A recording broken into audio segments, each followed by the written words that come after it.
अपना विस्तार कर रहा है। Meghalaya Chief Minister Conrad Sangma launched the Chief Minister's Research Grant today in a program organized at State Secretariat, Shillong. Addressing the gathering, the Chief Minister said the government is coming up with a state-level data center as various research initiatives about the arts and culture, heritage, indigenous committees, land, language and lineage. The evaluation will now be just a click away.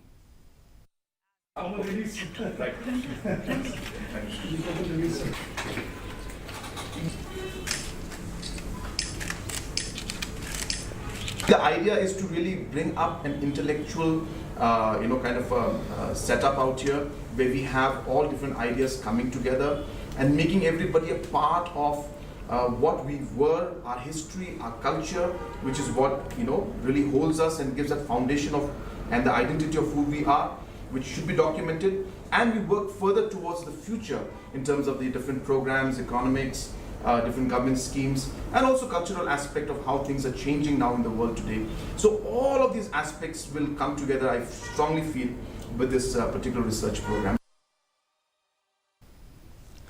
Health Minister Dr. Ampareen Lingdo